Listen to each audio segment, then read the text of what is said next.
नमस्ते विद्यार्थियों, मैं Tarachand Saini Rajputana PG college online class में बार बार स्वागत है आपका। विद्यार्थियों को पढ़ते हैं प्राचीन भारत को जानने की और इस प्राचीन भारत को जानने की सबसे हमने पहले पढ़ा है धार्मिक साहित्य। और धार्मिक साहित्य में विद्यार्थी तीन भाग किए हैं, अर्थात वैदिक धर्म, बौद्ध धर्म और जैन धर्म। अर्थात इन धर्मों के धर्म ग्रंथों से हमें प्राचीन भारत की जानकारी मिलती है। दूसरा ऐतिहासिक साहित्य है, कुछ ऋषि मुनि हैं जिन्होंने कुछ ऐतिहासिक या स्वतंत्र ग्रंथ लिखे हैं जिनके माध्यम से प्राचीन भारत की जानकारी मिलती है। उस बाद में आता है विदेशी साहित्य। विदेशी लोग हैं भारत में, कुछ विदेशी लोग भारत में आए हैं, उनके ग्रंथों से हमें प्राचीन भारत की जानकारी मिलती है। इन विदेशी ग्रंथों में क्या था विद्यार्थियों कि विदेशी सबसे पहले भारत में क्यों आए, तो एक तो है शिक्षा ग्रहण करने के लिए। शिक्षा क्या विद्यार्थियों, नालंदा नालंदा और तक्षशिला, नालंदा और तक्षशिला, नालंदा तक्षशिला जैसे विश्वविद्यालय यहाँ पर हुआ करते थे। नालंदा तक्षशिला जैसे विश्वविद्यालय यहाँ पर हुआ करते थे, जिसमें बहुत ही भारत एक, जैसे आज हमारे मोदी जी ने आत्मनिर्भर भारत की एक योजना चलाई हुई है कि हम लोकल फॉर वोकल, अर्थात हमारे आसपास कुछ ऐसा रोजगार देखें ना कि हमें कुछ दूसरों पर निर्भर न रहना पड़े। सेम वही है आत्मनिर्भर वाली योजना। कौन सी थी? भारत की थी। इन प्राचीन भारत थी। प्राचीन भारत में पूरा भारत सोने की चिड़िया थी, क्योंकि गांव की आवश्यकता गांव में पूरी हो जाती थी विद्यार्थियों। गांव के लोगों को कोई बाहर जाकर कोई सामग्री लाने की जरूरत नहीं होती थी। उनको वहीं पर कपड़ा, वहीं पर लकड़ी, वहीं पर बर्तन, सभी उसे गांव की आवश्यकता वो गांव ही पूरी कर देता था। तो ये शिक्षा के ग्रहण के अंदर नालंदा तक्षशिला जिनमें शिक्षा दी जाती थी। विद्यार्थियों, ढाका की मलमल आपने सुना होगा। ढाका की मलमल एक गर्म कपड़ा होता था और हमेशा विदेशों में निर्यात किया जाता था। उसकी इतनी मांग रहती थी कि ढाका की मलमल है बड़ा सारा था, जैसे कपड़े का थान आता है, एक बड़ा सारा कपड़े का थान एक अंगूठी के बीच से निकालो, इतनी महीन कारीगरी होती थी। तो ये सारी शिक्षा का हासिल करने में नालंदा, तक्षशिला, विक्रमशिला ऐसे विश्वविद्यालय थे जो हमारे शिक्षा के अंदर थे और विदेशी लोग भारत में आते थे। दूसरा यहाँ पर है जो व्यापार वाणिज्य करने के लिए, व्यापार वाणिज्य करने के लिए, व्यापार वाणिज्य के लिए विद्यार्थी व्यापार वाणिज्य के लिए आते हैं। मैंने अभी बताया था कि भारत है जो सोने की चिड़िया कहलाता था विद्यार्थियों। भारत के पास में हर व्यक्ति की आवश्यकता, उस एक गांव की आवश्यकता गांव के अंदर ही पूरी हो सकती है। उसके अलावा बड़े बड़े काशी है, उज्जैन है, वाराणसी है, ढाका है, ऐसी जगह पर है जो बड़े बड़े कारखाने होते थे। और इन कारखानों में बहुत ही कपड़े, मसाले ये मिलते थे और विदेशों में निर्यात किया जाता है, एक्सपोर्ट किया जाता है, बाहर भेजा जाता है। और पूरी दुनिया का सोना कहाँ पर आता था विद्यार्थियों? भारत में। इसीलिए कहते हैं कि भारत सोने की चिड़िया कहलाता था, क्योंकि भारत का पूरे विश्व के बाजार पर व्यापार के रूप में कब्जा था। अपना जो दक्षिण भारत है, इस दक्षिण भारत के विद्यार्थियों मसाले लेकर जाते थे।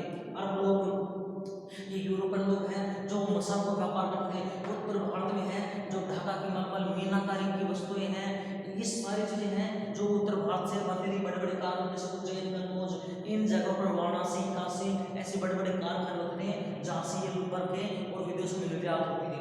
तो विदेशी भारत में क्यों है विद्यार्थियों? आज हम पढ़ रहे हैं विदेशी साहित्य। विदेशी साहित्य में हमने यूनान में पढ़ा था। तो शिक्षा ग्रहण करने के लिए आए हैं, व्यापार वाणिज्य करने के लिए आए हैं। और तीसरा विद्यार्थियों अपने धर्म स्थलों की यात्रा करने के लिए, धर्म स्थलों की यात्रा करने के लिए भारत में आते हैं। कौन? विदेशी लोग। क्योंकि सम्राट अशोक ने बौद्ध धर्म को पूरी दुनिया में फैलाया है। चीन, Cambodia, Thailand, Japan, Myanmar, Sri Lanka, इन देशों में है जो बौद्ध धर्म का प्रचार प्रसार हुआ है। और जब बौद्ध धर्म वहाँ पर गया, वहाँ के लोगों ने बौद्ध धर्म को अपनाया, तो वहाँ के जो ज्ञानी लोग थे, जो पढ़ने जिज्ञासु लोग थे, वो भारत में आए और उन्होंने कि कहाँ पर हमारे भगवान बुद्ध पैदा हुए थे, कहाँ पर उनको ज्ञान की प्राप्ति हुई, उन धर्म स्थलों के लिए और यहाँ पर ज्ञान प्राप्ति के लिए वो लोग आते हैं। तो विद्यार्थियों आज हम पढ़े प्राचीन विदेशी साहित्य हैं। और विदेशी साहित्य में हमें अब विदेशी साहित्य हमारा चल रहा है कि भारत को जानने के स्रोत, भारत के जानने के स्रोत में हमारा है विदेशी साहित्य। और इस विदेशी साहित्य में क्या होता है विद्यार्थियों? विदेशी साहित्य, विदेशी साहित्य। और इस विदेशी साहित्य में क्या होता है विद्यार्थियों हमारा कि सबसे पहले कौन विदेशी लोग आते हैं भारत में? यूनान के लोग आते हैं, यूनान। उसके बाद में आता है रोमन, उसके बाद में आते हैं विद्यार्थियों चीनी, यूनान, रोमन, चीनी, उसके बाद में आता है तिब्बती, वो बाद में आते हैं विद्यार्थियों अरबी। ऐसे 5 देशों के लोग हैं जो प्राचीन भारत में थे। सबसे पहले कौन आता है? यूनान के लोग, जिसमें है यूनान के लोगों को हमने 3 भागों में बांटा है। सिकंदर के पहले के काल, सिकंदर के समकालीन और सिकंदर के बाद के काल। उसके बाद में आता है विद्यार्थियों रोमन। तो आज हम पढ़ेंगे विदेशी साहित्य में विद्यार्थियों रोमन की रोम से कुछ विदेशी लोग भारत में आते हैं। इस रोम से भारत में आते हैं और कुछ ग्रंथ लिखते हैं। उन ग्रंथों से हमें प्राचीन भारत की जानकारी मिलता है, जिसमें सबसे विद्यार्थियों सबसे पहला एक आता है एल्डर प्लिनी। एक व्यक्ति का नाम है एल्डर प्लिनी। एक व्यक्ति का नाम है, रोम का व्यक्ति है एल्डर प्लिनी, भारत में आता है और उसने है जो ग्रंथ लिखे एल्डर प्लिनी। ये प्रथम शताब्दी में आता है विद्यार्थियों 63 ईस्वी के आसपास है ये रोम का एल्डर प्लिनी भारत में आता है। और भारत में है जो भारत में आता है कुछ ग्रंथ लिखता है इस एल्डर प्लिनी में। इसने है एक ग्रंथ लिखा है नेचुरल हिस्ट्री का। इसके ग्रंथ का नाम है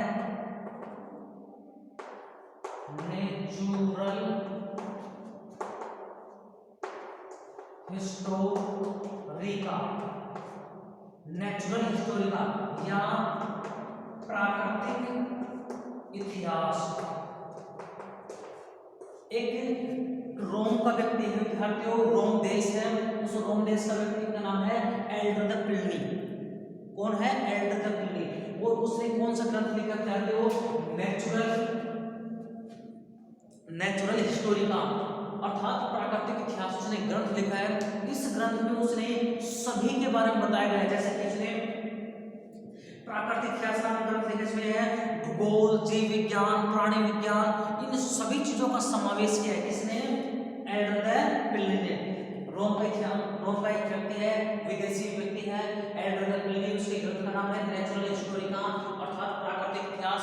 उसने अपने इस ग्रंथ में सभी प्राकृतिक चीजों का अर्थात अनेक विषयों का समावेश किया, जिसमें भूगोल, इतिहास, जीव विज्ञान, प्राणी विज्ञान, इन सभी चीजों का मैं समावेश किया है। इनमें सभी क्या इस ग्रंथ में मानव शास्त्र, प्राणी शास्त्र,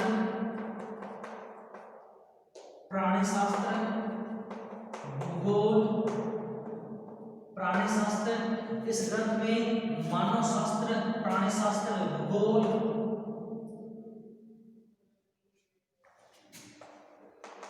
आदि का समावेश किया है। रोमन के इतिहासकार और प्रथम सदी में यह भारत में आता है। रोमन है एल्डर प्लिनी है, व्यक्ति का नाम है, उसे ग्रंथ का नाम है नेचुरल हिस्टोरिका प्राकृतिक इतिहास।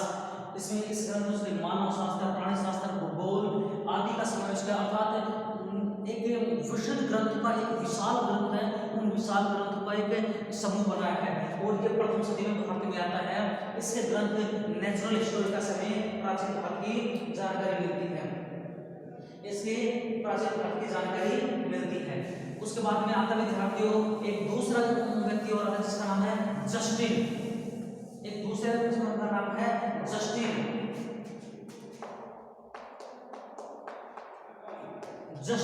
एक व्यक्ति का नाम है जस्टिन। ये है रोम का एक इतिहासकार था। यह जो जस्टिन है जो रोम का एक इतिहासकार जस्टिन है, यह रोम का एक इतिहासकार है विद्यार्थियों। और इसने चंद्रगुप्त मौर्य और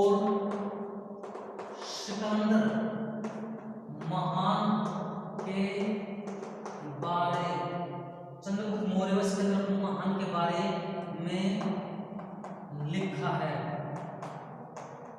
चंद्रगुप्त मौर्य और सिकंदर महान के बारे में लिखा है।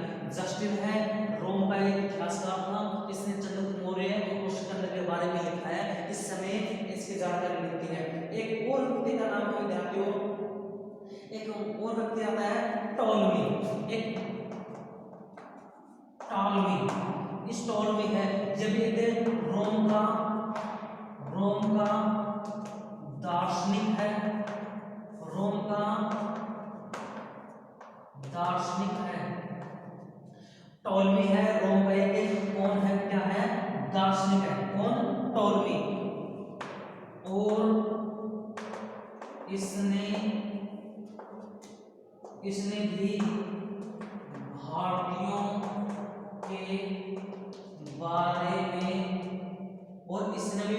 भारतीयों के बारे में बहुत कुछ लिखा है। टॉलमी है रोम का दार्शनिक है और इसने भी भारतीयों के बारे में बहुत लिखा है। और विद्यार्थियों रोम से सोना व शराब आयातित किया जाता था। टॉलमी ने अपने ग्रंथ में वर्णन दिया गया है। टॉलमी एक रोम का इतिहासकार था, दार्शनिक था, उसने भारत के बारे में बहुत कुछ लिखा है। उसने लिखा है कि रोम से सोना व शराब आयात की जाती थी। और एक बर्तन है विद्यार्थियों, एक बर्तन आता है विद्यार्थियों, ये जैसे कि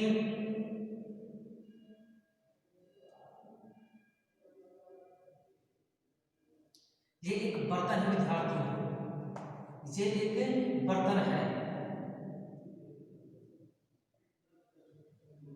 ये एक बर्तन है, इसको बोलते हैं एम्फोरा।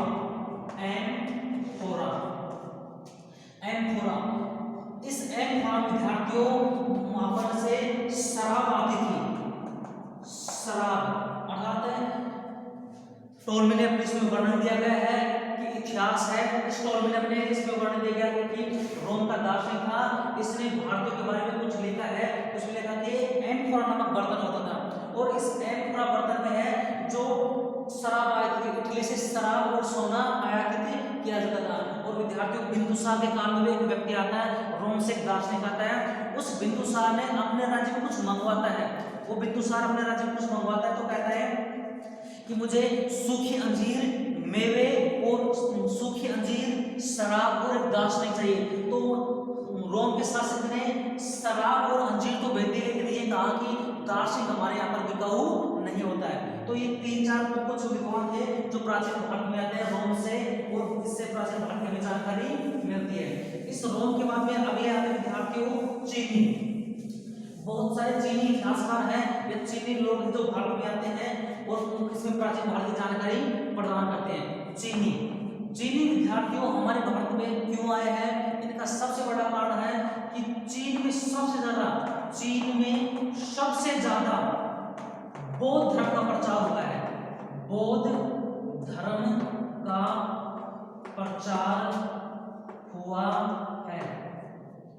चीन में सबसे ज्यादा बौद्ध धर्म का प्रचार हुआ है और वहां बौद्ध धर्म को अपनाया लोगों ने। और जब उस बौद्ध धर्म को अपनाया तो वहां के लोग आते हैं और भारत में आकर बैठते हैं।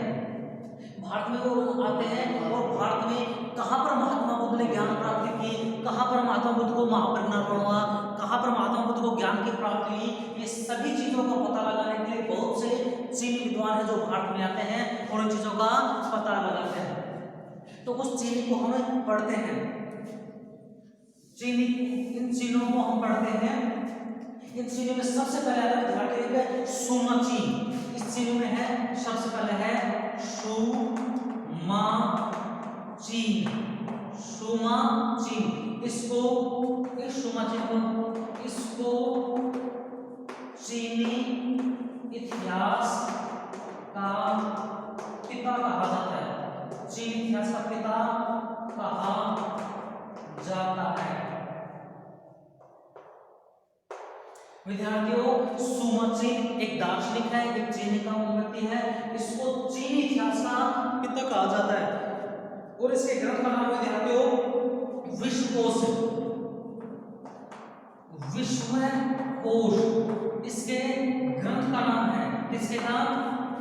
सोमचेन को चीनी इतिहास का पिता कहा जाता है। इस ग्रंथ का नाम है विश्वकोश। और प्रथम सदी में यह भारत आता है। प्रथम सदी में यह भारत आता है। चीन का इतिहासकार है सोमचेन, चीन इतिहास के पिता कहा जाता है। विश्वकोश इसके ग्रंथ का नाम है और प्रथम सदी में विद्यार्थियों यह भारत में आता है। दूसरा व्यक्ति आता है फाहियान, इसके बाद में है जो दूसरा व्यक्ति आता है उसका नाम है फाहियान। दूसरा व्यक्ति है फाहियान। ये फाहियान है 319 ईस्वी में भारत में आता है और 345 ईस्वी तक 15 वर्ष भारत में रहा। 15 वर्ष भारत में रहा। एक व्यक्ति का नाम है फाहियान। विद्यार्थियों, फाहियान और हेनसांग ये दो ही व्यक्ति हैं, इंपॉर्टेंट है चीन में। फाहियान है 319 ईसा पूर्व में भारत में आता है और 345 ईस्वी तक है यह भारत में रहता है। लगभग 15 साल तक फाहियान भारत में रहा। और इस समय भारत में किसका शासन काल रहा? गुप्त काल।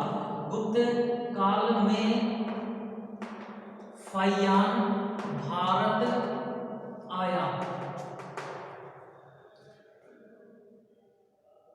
इसने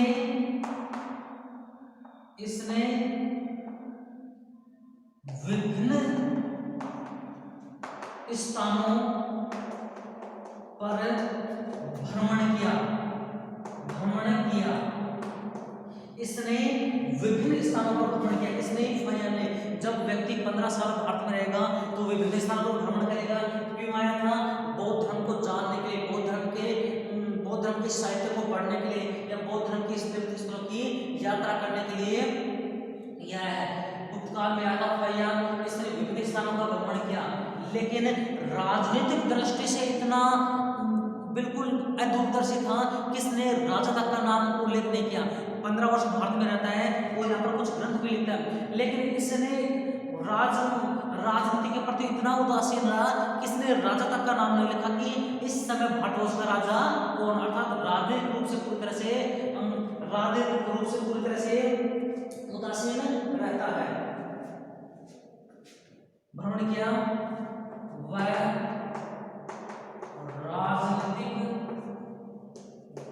राजनीतिक रूप से पूर्ण उदासीन रहा। फाहियान 319 में आता है, 345 तक 15 साल भारत में रहता है। गुप्त काल में आया फाहियान। जब भारत में गुप्तों का शासन चलता है उस समय आता है।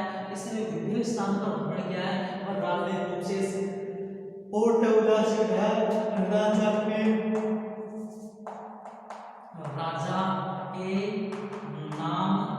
नाम का भी उल्लेख नहीं किया। राजा के नाम तक का भी उल्लेख नहीं किया कि इस समय भारत में कौन राजा है, कौन राजा नहीं है। उस बाद में आता है विद्यार्थियों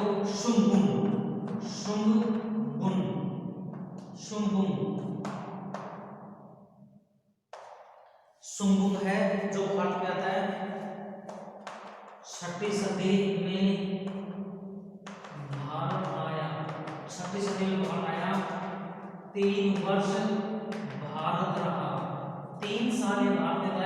शुंगुन है 6 साल में भारत में आया, 3 वर्ष भारत में रहा और 17 पांडुलिपियों की नकल करके चीन ले गया। विद्यार्थियों, शुंगुन है 6 शताब्दी में भारत में आया, 3 वर्ष भारत में रहा और 17 पांडुलिपियों की नकल करके चीन ले गया। पांडुलिपि कैसे कहते हैं विद्यार्थियों?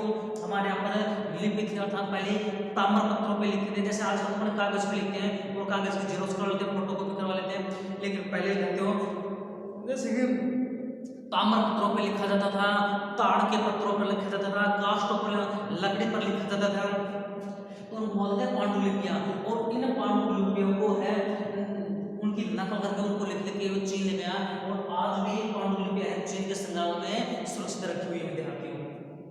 और सुंगन के बारे में आता है विद्यार्थियों, सुंगन के बारे में आता है चीन का सबसे प्रसिद्ध व्यक्ति है जिसका नाम है विद्यार्थियों हेनसांग। उसके बाद में आता है विद्यार्थियों हेनसांग।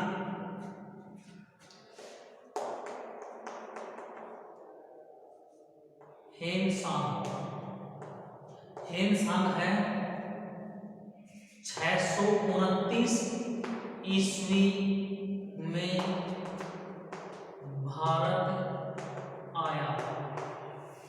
629 में आया और 645 ईस्वी में वापस गया। 10 साल नालंदा विश्वविद्यालय 10 साल नालंदा विश्वविद्यालय का शासक बना रहा।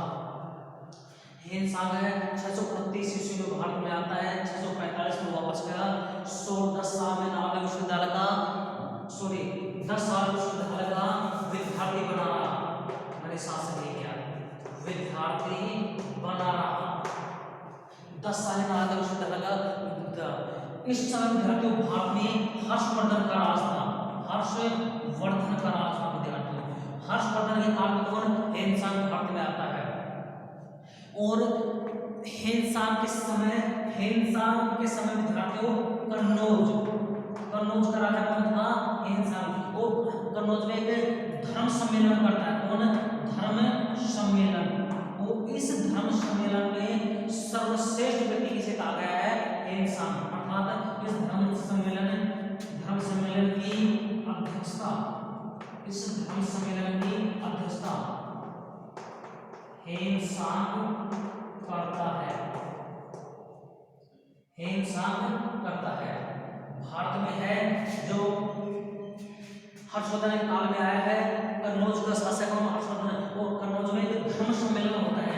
इस धर्म सम्मेलन की अध्यक्षता कौन करता है हेनसांग करता है। हेनसांग है जिसने एक जैसे हमारे प्राचीन काल में शास्त्रार्थ होते थे ना ऋषि मुनियों के बीच में, ऐसे एक तरह से सम्मेलन था धर्म के ऊपर चर्चा थी, शास्त्रार्थ था। और इसमें इस हेनसांग है इसको अध्यक्ष बनाया गया भारतीय ब्राह्मणों को चुनौती देने के लिए। चूंकि हेनसांग है एक बौद्ध धर्म को विद्वान है तो भारतीय वैदिक ब्राह्मणों ने इनको चुनौती देनी स्वीकार कर दी। लेकिन हर्षवर्धन ने हर्षवर्धन ने ये खबर फैला दी कि अगर कोई भी हेनसांग को चुनौती देगा तो उसका सर कलम कर दिया जाएगा। उसके बाद में हेनसांग को बगैर शास्त्र बनाई गए इस सभा का सबसे महान व्यक्ति घोषित कर दिया। और पूरे कन्नौज में हर्षोल्लास आरती से सजे एक रथ यात्रा निकली जिसमें हर्षवर्धन हेनसांग का बहुत ज्यादा स्वागत हुआ। और इसी के बगैर शास्त्रार्थ करे आपने हेनसांग को विजय घोषित कर दिया। इसके आप ब्राह्मण वहां पर एक तरह से उत्पात मचा दिया कि नहीं हम नहीं है, और वहां पर आग वगैरह लगा दी। लेकिन उस विद्रोह को दबा दिया किसने हेनसांग ने। तो हेनसांग है 16 वर्ष भारत में रहता है, 10 साल तक इसका विद्रोह बनता है और बना रहा और भारत में यह रहा। इस 16 साल बाद में जब वहां पर जाता है तो बहुत सी पांडुलिपियों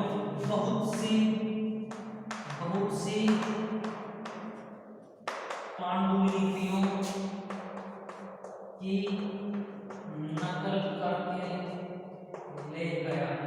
बहुत सी पांडुलिपियों की नकल करके कौन ले गया ये हेनसांग जो चीन में जाता है।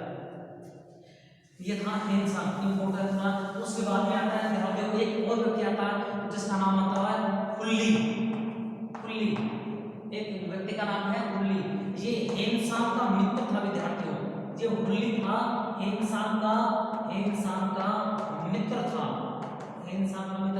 उसने हेनसांग की जीवनी लिखी है। हुल्ली है हेनसांग का मित्र था और हेनसांग की जीवनी लिखी है कि कैसे हेनसांग है जो भारत में जाता है, कैसे 16 वर्ष वहां पर रहता है, कैसे 10 साल नालंदा विश्वविद्यालय में पढ़ता है, कैसे कन्नौज का महासम्मेलन होता है उसमें उसको अध्यक्ष घोषित किया जाता है। ये सारे जीवनी हुल्ली अपने ग्रंथ में लिखते हैं जिसे मानते हैं। उसके बाद हम जाते हो इत सिंह।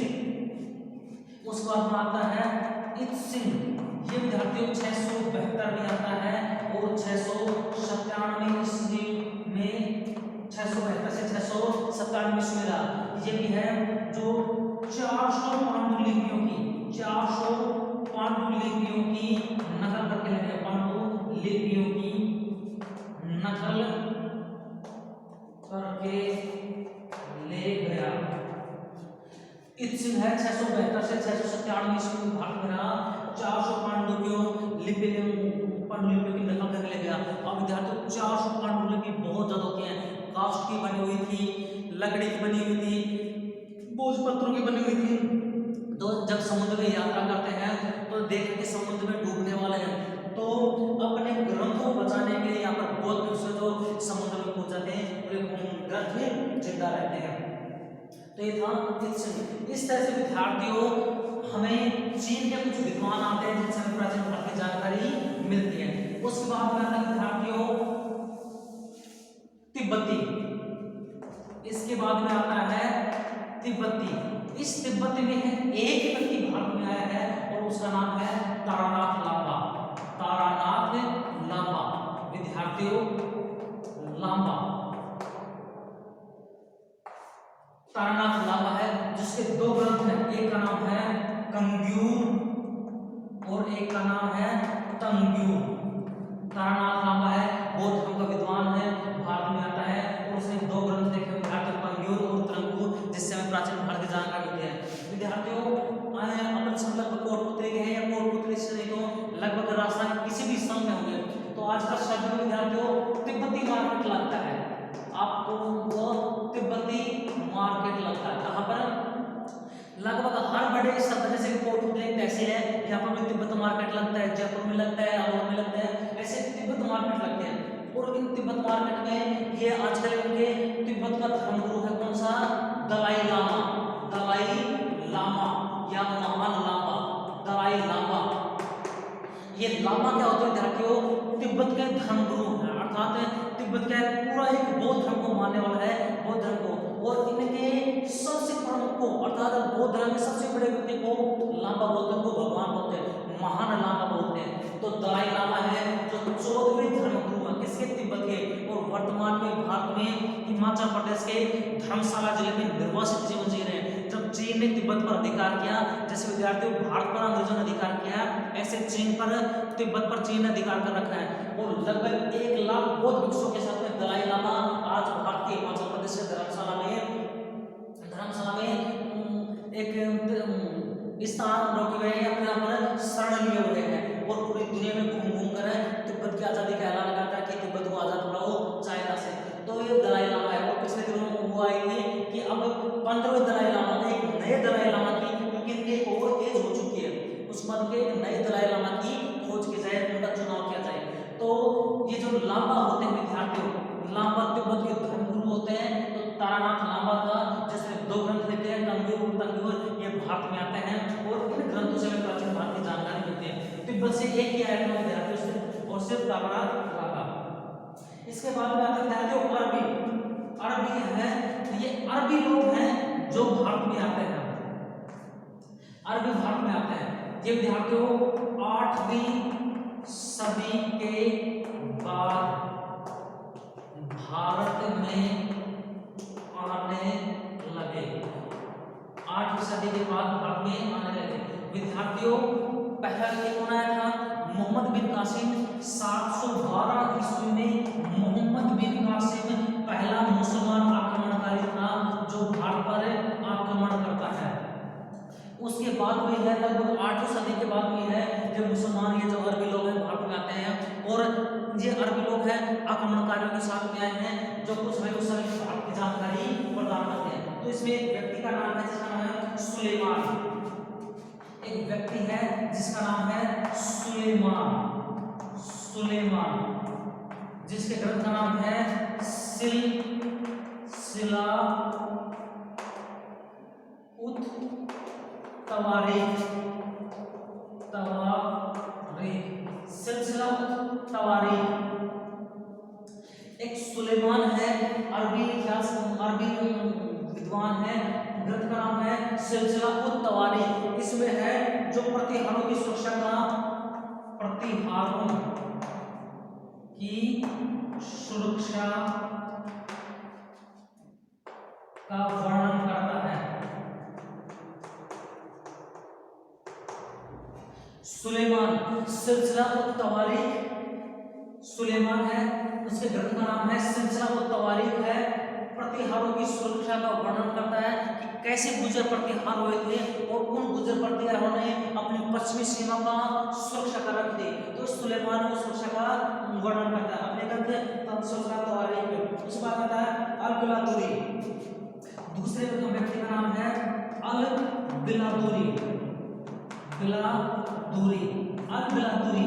इस अल-बिलादुरी ने भी है अपने ग्रंथ लिखा है, इसमें है सिंध प्रदेश में रहने वाली, सिंध प्रदेश में रहने वाली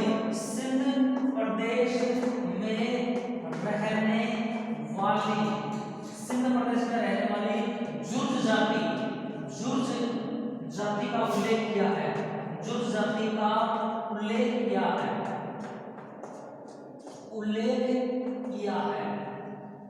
अल-बिलादुरी है सिंध प्रदेश में रहने वाली जुर्ज जाति का उल्लेख करता है। कौन? अरबी। अल-बिलादुरी है जो अपने ग्रंथ में इन चीजों का वर्णन करता है। पहला व्यक्ति सुलेमान, जिसके ग्रंथ का नाम सिलसिला और तवारीख, ये गुजर प्रतिहार के जो पश्चिम में इनकी सुरक्षा का वर्णन करता है। उसका नाम अल-बिलादुरी है जो सिंध प्रदेश में रहने वाली जाति है जिसको बोलते हैं जुर्ज, उस जुर्ज जाति का वर्णन करता है। उसके बाद में है अल-मसूदी, उसके बाद में है अल-मसूदी, अल-मसूदी, ये एक अल-मसूदी है, ये भी है जो 10वीं सदी का है, 10वीं सदी में भारत की जानकारी प्रदान करता है। अल-मसूदी है 10वीं सदी में भारत में आया और 10वीं सदी में भारत की जानकारी प्रदान करता है। कौन? अल-मसूदी। उस बात में एक ग्रंथ में था जो अल-बरूनी, एक व्यक्ति है, ये महत्वपूर्ण है, अल-बरूनी, अल-बरूनी एक बहुत ही मुख्य है। अल-बरूनी है भारतीयों का प्रशंसक था, भारतीयों का प्रशंसक था,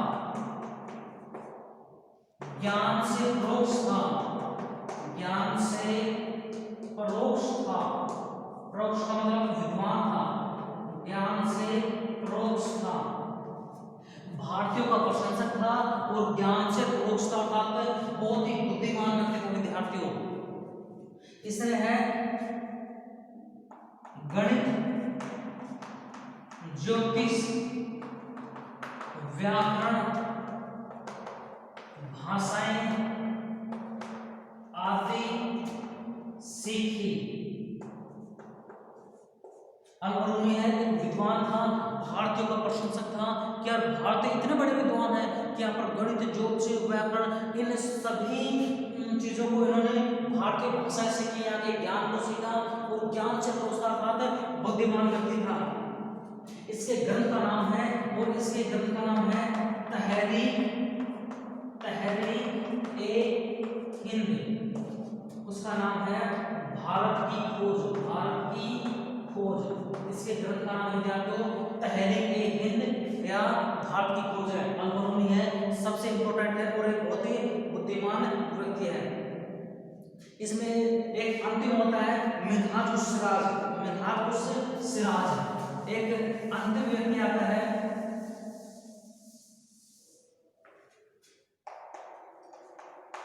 मिन्हाजुस-सिराज,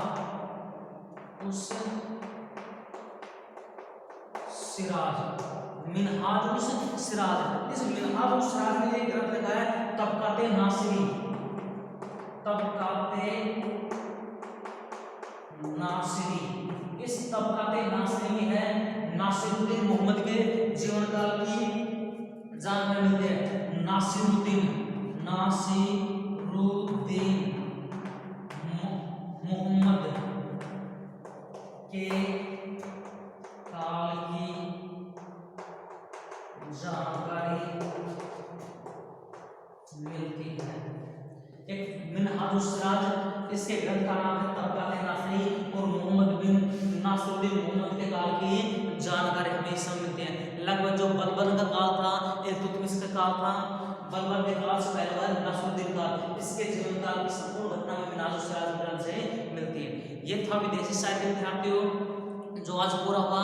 कल आएगा अपना अंतिम पुरातत्व है, पूरा यानी प्राचीन तत्व यानी सामान, अर्थात प्राचीन सामान।